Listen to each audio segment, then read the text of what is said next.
Rose Valley company টাকা ফেরতের জন্য অনলাইনে আবেদন শুরু হয়েছিল এবং আপনারা অনেকেই আবেদন করেছিলেন, আবার অনেকেই আবেদন করতে পারেননি। তার কারণ হঠাৎই অনলাইনে আবেদন কিন্তু বন্ধ করে দেওয়া হয়েছিল।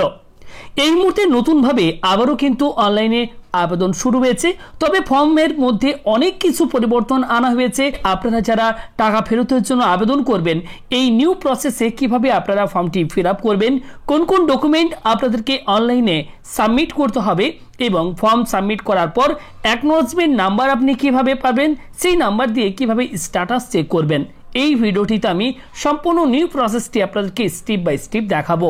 তাই যদি আপনি আপনার টাকা ফেরত পেতে চান, এই ভিডিওটি একটুও না কেটে অবশ্যই মনোযোগ সহকারে শেষ পর্যন্ত দেখবেন।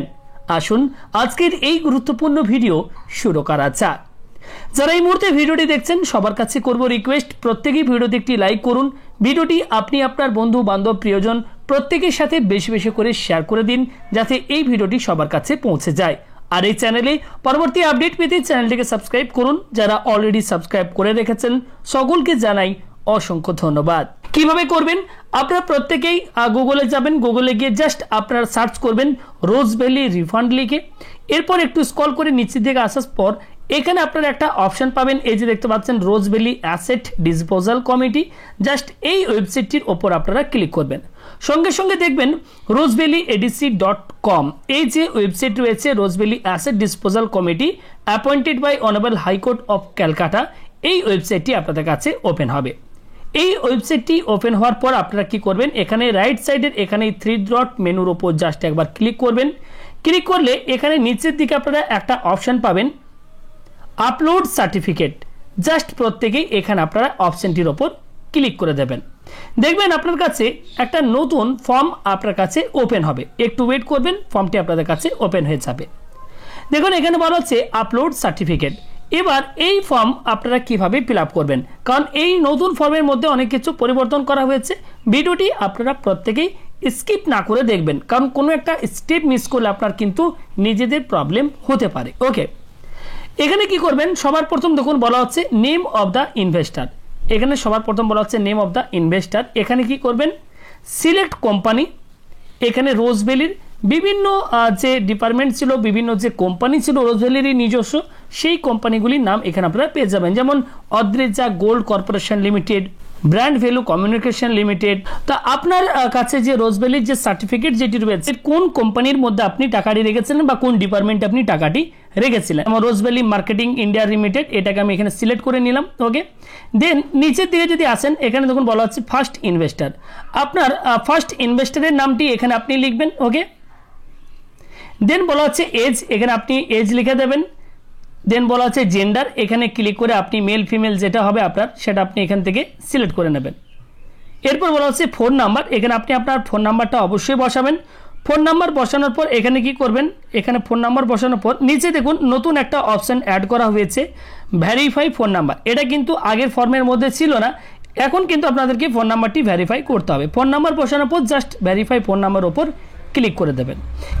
এরপর বলা হচ্ছে আইডেন্টিটি টাইপ। এখান থেকে আপনাকে Aadhaar card, driving licence, PAN card, এর মধ্যে যে কোনো একটি ডকুমেন্টের ডিটেলস আপনাদেরকে দিতে হবে, পাশাপাশি সেই ডকুমেন্টটির স্ক্যান কপিও আপলোড করতে হবে। তো এখান থেকে আমি এটাকে প্যান কার্ড সিলেক্ট করে নিলাম। আপনি এর মধ্যে যে কোনো একটা সিলেক্ট করতে পারেন। এখানে প্যান কার্ডের নাম্বারটা এখানে আপনারা দেখে প্যান নাম্বারটা এখানে লিখে দেবেন। এরপর বলা হচ্ছে সেকেন্ড ইনভেস্টার নেম। এখানে সেকেন্ড ইনভেস্টার যদি জয়েন্ট হয়ে থাকে আপনার, তো এক্ষেত্রে জয়েন্ট হোল্ডারের নামটা লিখবেন, না হলে এটা ছেড়ে দেবেন। নিচের দিকে আসবেন, এখানে এবার বলা হবে name of the father or husband. এখানে name of the father or হাজব্যান্ডের নামটা লিখবেন। নিচে বলা হচ্ছে অ্যাড্রেস, এখানে আপনি আপনার অ্যাড্রেসটা লিখবেন, স্ট্রিট নেম লিখবেন, ভিলেজের নামটা লিখে দেবেন। পোস্ট অফিসের নাম লিখবেন, এরপর পুলিশ স্টেশন, এবং নিচে এখান থেকে আপনারা স্টেট সিলেক্ট করে নেবেন ওয়েস্ট বেঙ্গল। আপনার যদি অন্য স্টেট হয়ে থাকে আপনি অন্য স্টেট সিলেক্ট করবেন। দেন বলা হচ্ছে ডিস্ট্রিক্ট, এখান থেকে আপনার যে ডিস্ট্রিক্ট সেই ডিস্ট্রিক্ট এখান থেকে আপনারা সিলেক্ট করে নেবেন। এরপর আপনার যে পোস্ট অফিসের পিনকোড রয়েছে সেই পিনকোডটা এখানে আপনারা এই বক্সে ফিল করবেন। ওকে, এরপর নিচের দিকে আসবেন, এখানে আপনার যে ব্যাংক অ্যাকাউন্টে আপনি টাকাটি রিফান্ড পেতে চান, তো এখান থেকে আপনি এই লিস্ট থেকে সেই ব্যাংকের নামটা এখান থেকে আপনারা খুঁজে নেবেন। এখানে প্রত্যেকটি ব্যাংকের নাম আপনারা কিন্তু পেয়ে যাবেন, এখানে প্রত্যেকটি ব্যাংকের নাম আপনারা কিন্তু পেয়ে যাবেন। দেন সেই ব্যাংকের ব্রাঞ্চের নাম লিখতে হবে, name of the branch code, ব্রাঞ্চের ব্রাঞ্চ কোড লিখতে হবে। আপনি ব্যাংকের পাসবইয়ের মধ্যে সমস্ত কিছু ডিটেলস পেয়ে যাবেন। সেভিংস ব্যাংক অ্যাকাউন্ট নাম্বারটা লিখবেন। কোনো একটা বক্স কিন্তু মিস করলে চলবে না, প্রত্যেকটাই আপনাদেরকে কিন্তু ফিল আপ করতে হবে। তাই আপনারা অবশ্যই পাসবই দেখে দেখে সঠিকভাবে এগুলো কিন্তু ফিল আপ করুন। টাকা কিন্তু ফেরত যদি দেওয়া হয় সেক্ষেত্রে টাকা কিন্তু আপনার অ্যাকাউন্টে আসবে না, তাই এগুলো সঠিকভাবে ফিল আপ করবেন। দেন আইএফএসসি কোড, ব্যাংকের আইএফএসসি কোড অবশ্যই পাসবইয়ের মধ্যে পাবেন, সেটা আপনারা লিখে দেবেন। এরপর আসছি আমরা ফর্মের গুরুত্বপূর্ণ এই যে পয়েন্টটা রয়েছে ডিটেলস অফ ইনভেস্টমেন্ট। এখানে এবার আপনারা কি ফিল আপ করবেন। সবার প্রথম তখন বলা হচ্ছে investment certificate number or bond number. এখানে আপনাকে যে সার্টিফিকেটটি দেওয়া হয়েছিল, আপনি যখন টাকা ইনভেস্ট করেছিলেন, টাকা রেখেছিলেন এই রোজ ভ্যালি কোম্পানিতে, যে সার্টিফিকেট আপনাকে দেওয়া হয়েছিল বা যে বন্ড দেওয়া হয়েছিল, তো সেই সার্টিফিকেট নাম্বারটি আপনি এই যে দেখতে পাচ্ছেন অন স্ক্রিনে রোজ ভ্যালি একটা সার্টিফিকেট, এখানে সার্টিফিকেট নাম্বার, এটা হচ্ছে এই যে সার্টিফিকেট নাম্বার, এখানে আপনারা এটা দেখে দেখে লিখে দেবেন। এরপর বলা হচ্ছে name of the certificate holder, আপনার সার্টিফিকেট হোল্ডারের নাম যেটা সেটা এখানে লিখবেন। কত তারিখে টাকাটি ইনভেস্ট করেছিলেন, ইনভেস্টমেন্ট ডেট সেটা আপনি পেয়ে যাবেন এখান থেকে দেখে এখানে লিখে দেবেন।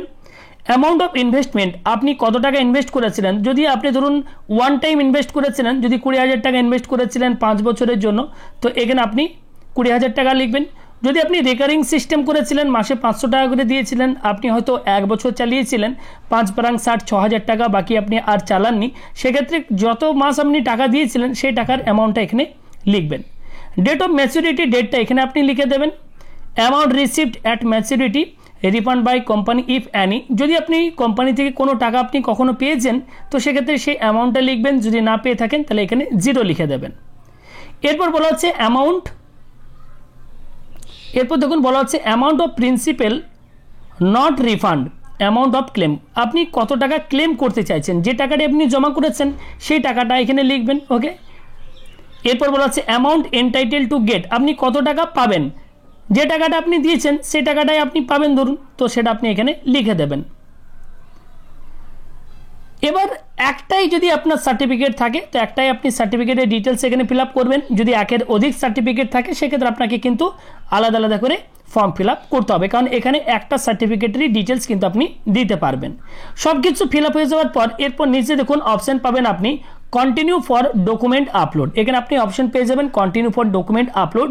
জাস্ট এই কন্টিনিউ ফর ডকুমেন্ট আপলোড অপশনটির ওপর আপনি একবার ক্লিক করবেন, সঙ্গে সঙ্গে দেখবেন আপনার কাছে ডকুমেন্টের লিস্ট ওপেন হয়ে যাবে।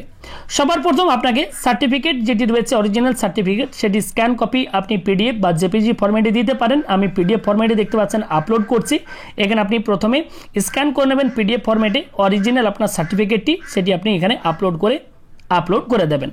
ঠিক নিচে আপনি পেয়ে যাবেন, যদি ধরুন আপনি সার্টিফিকেটটি আপনার ম্যাচুরিটির জন্য কোম্পানিতে জমা করে দিয়েছিলেন, আপনাকে রিসিভ কপি দেওয়া হয়েছিল, তো সেই রিসিভ কপিটির স্ক্যান কপি আপনাকে অরিজিনাল স্ক্যান কপি এখানে আপলোড করতে হবে। ওকে, এরপর বলা হচ্ছে আপনাকে অ্যাড্রেস প্রুফ হিসেবে আপনাকে একটা ডকুমেন্ট দিতে হবে। এখানে আপনি Aadhaar card, driving licence, voter card এর মধ্যে যে কোনো একটা আপনি এখানে আপলোড করে দেবেন। এটা আপনি জেপিজি বা এবার এখানে আপনাকে আইডেন্টি প্রুফ হিসেবে আপনি প্যান কার্ড যেহেতু আমি দিয়েছিলাম, তো প্যান কার্ডের স্ক্যান কপি এখানে আপলোড করে দেবেন। এরপর আপনি যে ব্যাংকের ডিটেলস আপনি দিয়েছেন সেই ব্যাংকের পাসবইয়ের স্ক্যান কপি প্রথম পাতার যেখানে আপনার ছবি এবং ব্যাংকের স্ট্যাম্প রয়েছে সেটার স্ক্যান কপি এখানে আপনারা আপলোড করে দেবেন।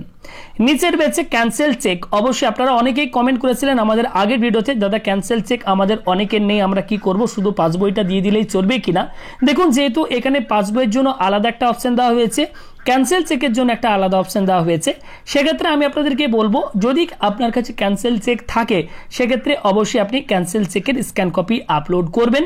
যদি না থাকে সেক্ষেত্রে কিন্তু আপনি পাসবইয়ের স্ক্যান কপি আপলোড করবেন কিনা সেটা আপনার নিজস্ব ব্যক্তিগত আপনার মতামত, আপনি করতেও পারেন। কারণ আমি আপনাকে বলবো যেহেতু এক্ষেত্রে অপশন দেওয়া রয়েছে, থাকলে আপনি কিন্তু অবশ্যই আপনার যে চেকবুক রয়েছে সেই চেকবইয়ের ক্যান্সেল চেকবইয়ের একটা স্ক্যান কপি আপলোড করে দেবেন। তো সমস্ত কিছু আপলোড করার পর নিচে আপনি অপশন পাবেন সাবমিট, এখানে জাস্ট একবার ক্লিক করবেন, সঙ্গে সঙ্গে দেখবেন স্ক্যান ডিসপ্লেতে হবে সাকসেসফুলি সাবমিটেড। ওকে, সাকসেসফুলি সাবমিট হয়ে যাওয়ার পর এবার আপনি অ্যাকনোলজমেন্ট নাম্বারটি কিভাবে পাবেন। আপনি যে ফর্মটি সাবমিট করলেন সেই ফর্মে সাবমিট করার পর অ্যাকনোলজমেন্ট নাম্বার আপনি কোত্থেকে পাবেন।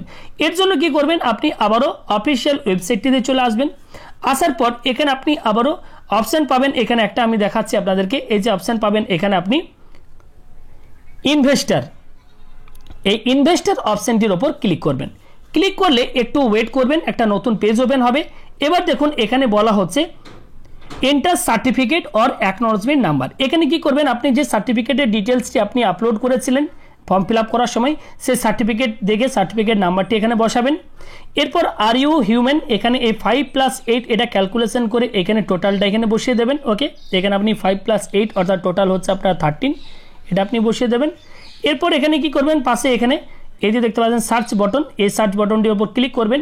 সঙ্গে সঙ্গে এখানে আপনি দেখবেন ইনভেস্টরের নাম, certificate number, acknowledgement number, investment amount এবং স্ট্যাটাস আপনার কাছে শো হবে।